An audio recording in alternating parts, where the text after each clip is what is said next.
De volta com o Educador Entrevista, eu converso agora com o Bruno Chan, CEO da Clavi Tecnologia Financeira, especializada em inteligência e processamento de dados financeiros. Bruno, gratidão pela participação conosco. Boa tarde. Boa tarde, Luciano. É muito prazer estar aqui. Muito obrigado pelo convite.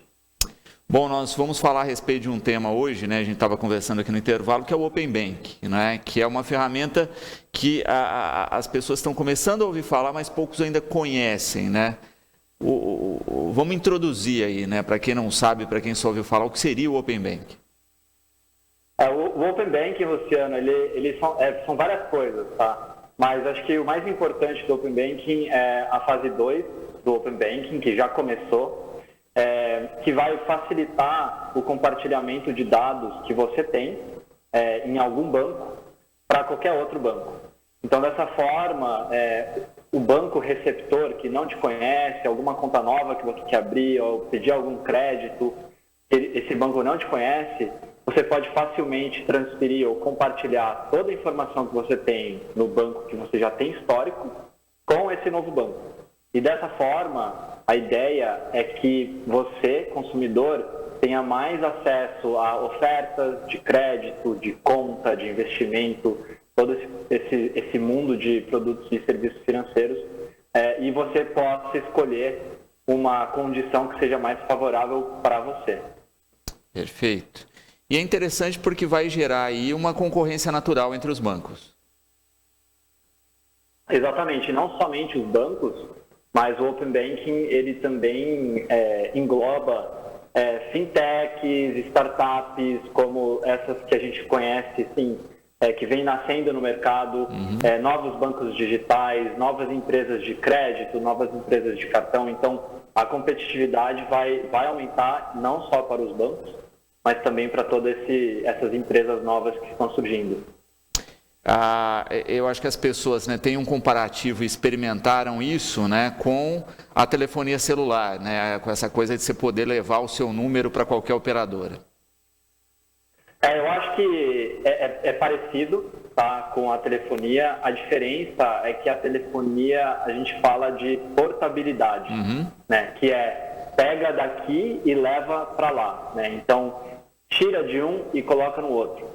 O Open Banking é um pouco diferente, ele é o compartilhamento, não necessariamente a portabilidade. Então, o compartilhamento é uma cópia. Você vai pegar uma cópia do que você tem aqui no primeiro banco e enviar para o segundo banco. Ambos vão ter a cópia, né? E a gente está falando aqui de quê? O que é a cópia? Informação de dado de conta corrente, extrato de cartão de crédito, somente uma foto, né, do que você tem ali de movimentações. Não necessariamente que você vai ter um novo cartão no outro banco, ter uma nova conta. É apenas compartilhar a informação. Perfeito. E vem justamente, né, quando a gente tem aí em pleno funcionamento a Lei Geral de Proteção de Dados, não é? Então, uma coisa também vem para amarrar a outra de como conduzir isso de uma maneira organizada. Com certeza. Acho que uma grande preocupação do consumidor brasileiro, com razão, é a proteção de dados.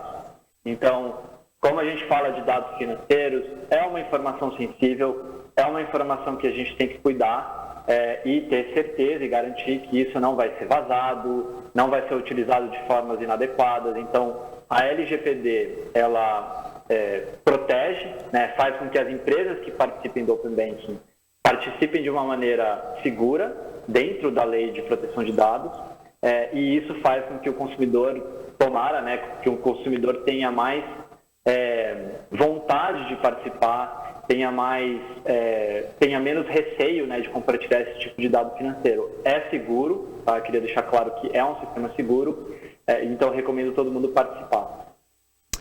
E também é interessante, né, porque no Brasil a gente sempre teve um discurso de que era bom ser mal pagador, né? No sentido claro de que as pessoas renegociavam dívidas, etc., e o bom pagador sempre saía prejudicado, né? A promessa aí do Open Bank é que isso se equilibre, né? Porque a partir do momento que eu tenho os dados da vida financeira do sujeito, olha, esse cara paga bem, eu posso oferecer uma taxa de juros menor, eu posso negociar para trazer esse bom cliente. Olha, aquele ali é complicadinho, então vou ter que ficar um pouquinho mais em cima das contas dele. Né? E isso eu acho que equaliza um pouco também a balança. Nunca recomendo as pessoas tomarem a posição de ser um mau pagador. Sim. Tá? Eu sempre recomendo ser um bom pagador. Mas o Open Banking, junto com a digitalização de contas bancárias, hoje a gente tem muito acesso à informação e até serviços online, né, no digital. Essas duas grandes forças juntas vão fazer algumas coisas acontecerem. Um caso é o que você disse, né, de você poder compartilhar a informação que você tem em um banco com outro banco e esse outro banco dizer, olha, eu vi que você tem esse tipo de movimentação, eu quero te oferecer um crédito mais barato, uma taxa de juros mais barata.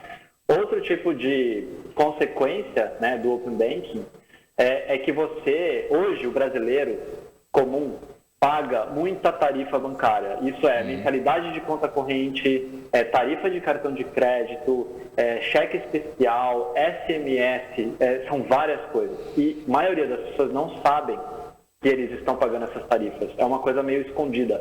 Então, eu acho que o Open Banking vai ajudar os consumidores que pagam umas tarifas desnecessárias a receberem uma oferta de outro banco que não tem mais essas tarifas. Já é uma grande ajuda, tá? Tem muita gente que paga 50, 100 reais por mês de tarifas que agora com o Open Banking provavelmente não vai precisar mais pagar. Porque isso é interessante, né? Não são só os dados do cliente, mas é o dado da movimentação, ou seja, as tarifas aparecem. Exatamente, aparece a tarifa, aparece o quanto de limite do cartão que você usa, onde você gasta dinheiro. Tem muita informação que pode ser compartilhada pelo Open Banking.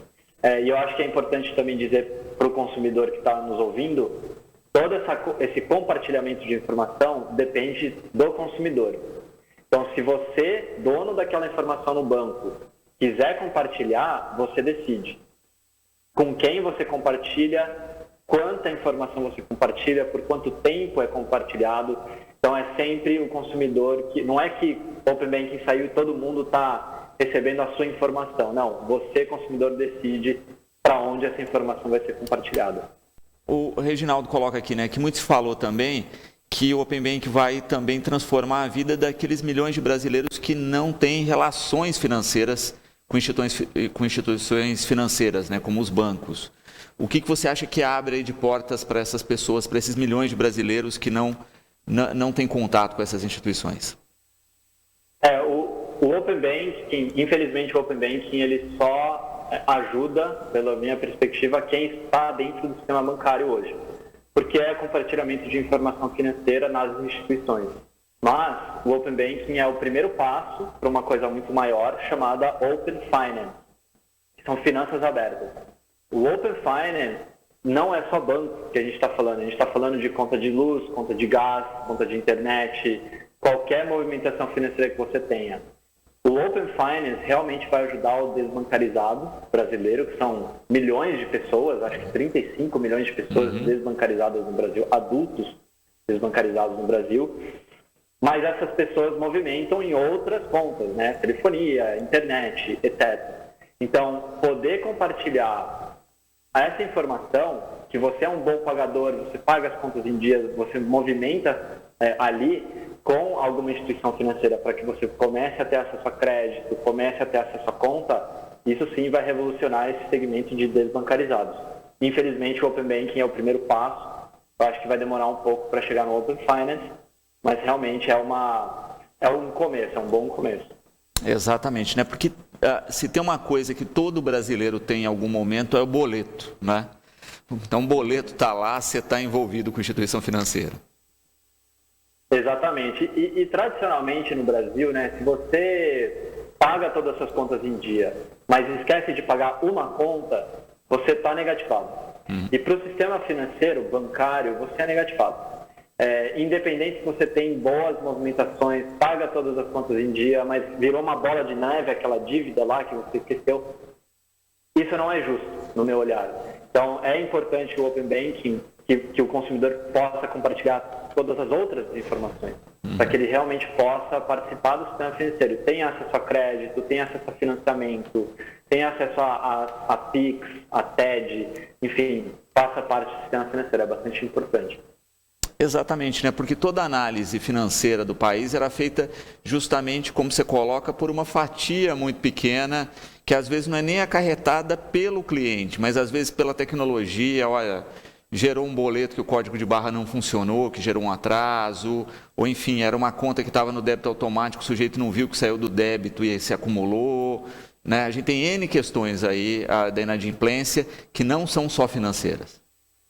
Exatamente, e a gente tem que lembrar, assim, grande parte dos negativados ficam negativados ou ficam devendo por causa disso, né? Alguma falha de pagamento, esqueceu, errou, outras são cobranças indevidas que não tem nada a ver com aquela pessoa, tem até fraude relacionado a isso, mas o problema geral é que não importa se você paga todas as contas em dia, se você errar uma vez, a sua punição é muito grande.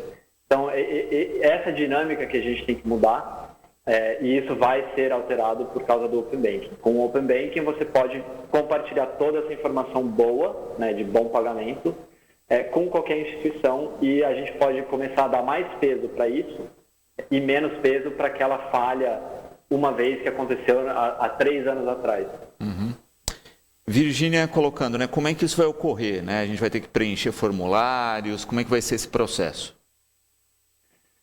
Não, Virgínia, é um processo muito simples, não tem nada de formulários, simplesmente, se você quiser compartilhar a sua informação com o Banco B, você entra no Banco B, fala assim, olha, quero compartilhar, ali tem algum botão, quero compartilhar meus dados do Banco A. E você faz um processo ali simples, coisa de poucos minutos, e termina. Então, o compartilhamento é super simples, é super transparente, funciona super bem e para o consumidor a vantagem é gigantesca e o tempo para fazer esse compartilhamento é extremamente curto. Uhum. Como foi o cadastro, eu acho que dos números do Pix, né? O próprio aplicativo, o próprio banco lá, o caixa eletrônico te dava a opção aí de cadastrar. Exatamente, acho que o Pix é um bom exemplo, né, de quão simples os novos sistemas estão sendo para serem utilizados pelo consumidor. Uma diferença entre o Pix e o Open Banking é que o Pix, você inicia a transação na conta que você já tem, saldo, etc. O Open Banking, você inicia o compartilhamento na instituição que você quer que receba os seus dados. Não, então a gente fala do receptor, não do transmissor, que vai emitir essa informação. Muito bom. O Júlio com uma questão também interessante aqui, né? Olha, nós estamos com os dados cada vez mais digitalizados, né? Com as informações cada vez mais circulantes. Se você acha que daqui a pouco nós vamos ter aí um modelo de imposto de renda, de declaração, como é o do americano, né? Que você recebe já a declaração, você não envia mais, né? Dependendo da sua movimentação, você recebe e aí você só ratifica ou corrige algum dado ali e efetua o pagamento ou a reposição do recurso. Eu espero que sim. Eu ainda não vi nada nessa direção, mas tudo indica que com os dados sendo digitalizados, o sistema bancário sendo compartilhado entre instituições e pessoas, seja mais fácil preencher o imposto de renda. O imposto de renda realmente é uma dor de cabeça para muita gente. Seria muito mais fácil se a gente recebesse isso pronto, né, e só desse um cheque ali. Eu espero que sim. Tá? Eu acho que talvez no ano que vem alguma movimentação desse sentido comece a acontecer. Porque de fato, né, se a gente para imaginar, todo o sistema já faz esse rastreio, né, ao contrário, né, quando a gente emite lá, está na Receita, ela vai rastrear aqueles dados, ver dados que estão ausentes ali, já vai puxar, então por que não já fazer esse procedimento direto, né? Exatamente, é um trabalho de muitos milhões de brasileiros, né, que vai impactar muitos milhões de brasileiros, então não é um trabalho simples, mas é um trabalho que aumenta a eficiência, né, especialmente para o consumidor. Então, sem razão, os dados estão lá, não tem por que a gente ter que preencher todo aquele formulário todos os anos. Eu espero que isso tenha uma mudança grande nos próximos anos. Voltando ao Open Bank aqui, nós vamos passar por um processo de adaptação que é comum, né? A gente sabe isso, né? Toda vez que se inicia um processo, ele ainda pode sofrer ajustes aí dependendo da absorção do consumidor e de algum problema que se manifeste. O Open Banking, ele, inclusive, para prever esse tipo de alteração, o Open Banking foi faseado em 4 fases a implementação dele. Então, para não lançar tudo de uma vez e aprender com os erros. Então, hoje, nós estamos na 2ª/3ª fase da implementação, mas ainda não é para todo mundo. Não são todos os brasileiros que podem participar. É limitado a um certo público justamente para que a gente entenda, né, o sistema entenda quem vai participar, como que funciona a transmissão de dados, como que funciona a segurança, quais instituições estão trabalhando bem, quais instituições estão trabalhando mal, justamente para não dar um erro para todo mundo. Então, acho que o Banco Central, que é o grande campeão desse Open Banking no Brasil, o que criou e está empurrando para frente, o Banco Central está sendo bastante cauteloso na implementação para não corrermos riscos que a gente vê aí com PIX ou outras novas tecnologias bancárias para que o consumidor esteja protegido. Perfeito. E como a gente colocou no início, né, a gente está também com a Lei Geral de Proteção de Dados aí concomitantemente, né, então uma coisa tem que blindar a outra, né, e tem que ser bem compreendido, por isso que não se faz o acesso a todos de cara aí antes de testar o sistema. Exatamente, a Lei de Proteção de Dados, ela regula tudo, né? Não só o sistema bancário, então tudo que está sendo implementado no Open Banking segue a LGPD, que é a Lei Geral de Proteção de Dados, e eu acho que é importante o consumidor, nós, né, que vamos participar de qualquer sistema, PIX, Open Banking, etc., se eduque, né? Pra gente, quanto mais educação a gente tiver, quanto mais a gente souber sobre esse novo sistema, quem participa, como funciona, menos espaço para fraudes, menos espaço para golpes, menos espaço para vazamento de dados. Então, eu recomendo todo mundo, coisa de minutos, assim, não são horas de estudo, minutos procurando informação sobre o Open Banking, como funciona, já vai ajudar muita gente. Uhum. E é interessante também, né, afirmar nesse início que não é uma procurativa disso, né? A instituição financeira não vai ficar batendo na porta da sua casa, olha, eu queria fazer o Open Bank, etc., né? Não vai ficar enviando mensagem, né? Tem um procedimento aí. Exatamente, tem um procedimento. A instituição que quer receber os seus dados, né, que você compartilhe com eles, vai te dar algum incentivo para você fazer isso, tomara, seja uma oferta de crédito ou alguma agregação de contas ali para fazer gestão financeira, você vai ter um incentivo para fazer isso, mas no final das contas o consumidor não vai ser incomodado a esse ponto de a instituição sempre cutucar e falar, olha, compartilha aqui comigo que eu quero a sua informação. Perfeito. Para conhecer um pouco mais do trabalho que vocês realizam, Bruno, qual seria o acesso aí, né, para conhecer um pouquinho dessas ações de trabalho de vocês? Legal. Nossa empresa chama Klavi, klavi.com.br, desculpa, klavi.ai, e nós trabalhamos no sistema bancário ajudando consumidores e empresas a trabalharem no Open Banking para fazer o compartilhamento de informação de uma maneira segura e também a empresa, o receptor, entender o que esses dados significam para que possa ajudar o consumidor com taxas melhores, ofertas melhores. Recomendo todo mundo dar uma pesquisada. Aqui é klavi.ai. E é importante destacar isso, né? Não adianta hoje em dia a gente ter a disponibilidade apenas dos dados, né? Saber ler dados da maneira correta é tão importante quanto. Exatamente. A interpretação da movimentação financeira é o grande diferencial, né? Se o consumidor, se eu compartilhar meus dados com o banco, mas ele entender errado, eu não vou ganhar nada, né? Inclusive pode até ser ruim para mim. Então é importante que todos os bancos, todas as startups, todo mundo que trabalha com Open Banking e dados financeiros tenha uma inteligência precisa para dizer o que esses dados significam, quem é o Bruno, quem é o Luciano, para que a gente possa oferecer um produto melhor para o consumidor final. E é o que o Luiz Felipe aqui ressalta, né? A gente tem a questão do bom pagador independente do período, né? Mas você tem os fatores, né? Por exemplo, a gente teve uma pandemia aí, né? E aí a gente acaba vendo o quanto isso impactou nas contas do brasileiro de uma maneira geral, né, e de como ainda se separa isso, né, a pessoa que é boa pagadora, independente desses fatores, né, aquela que se esforça para manter tudo em dia, mesmo tendo algum déficit ali. A pandemia pegou todo mundo de surpresa, causou vários impactos econômicos, inclusive perda de emprego e inadimplência e falta de pagamento.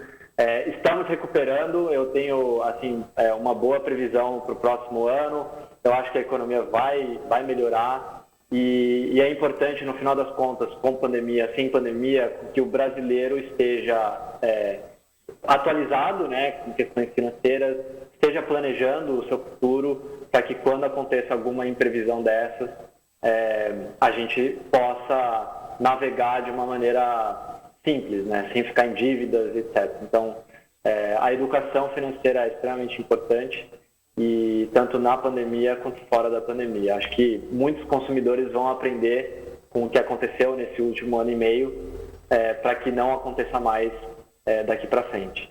Sem dúvida. Acho que se a gente pensa a economia do Brasil, né, a gente teria que ter educação financeira na escola, né? Exatamente. Aí sim a gente pensa o país como um todo para o futuro. Bruno, gratidão sempre aqui pela participação, tá certo? O programa está sempre à disposição. Parabéns aí pelos esclarecimentos e por manter essa porta aberta aí com a empresa, né, de trazer dados a respeito dessa ferramenta tão importante que vai revolucionar aí as ações financeiras do país. Estamos sempre à disposição. Muito obrigado, Luciano. Eu que agradeço. Obrigado, pessoal, pela participação aí, pelas perguntas. Muito obrigado pela participação aqui.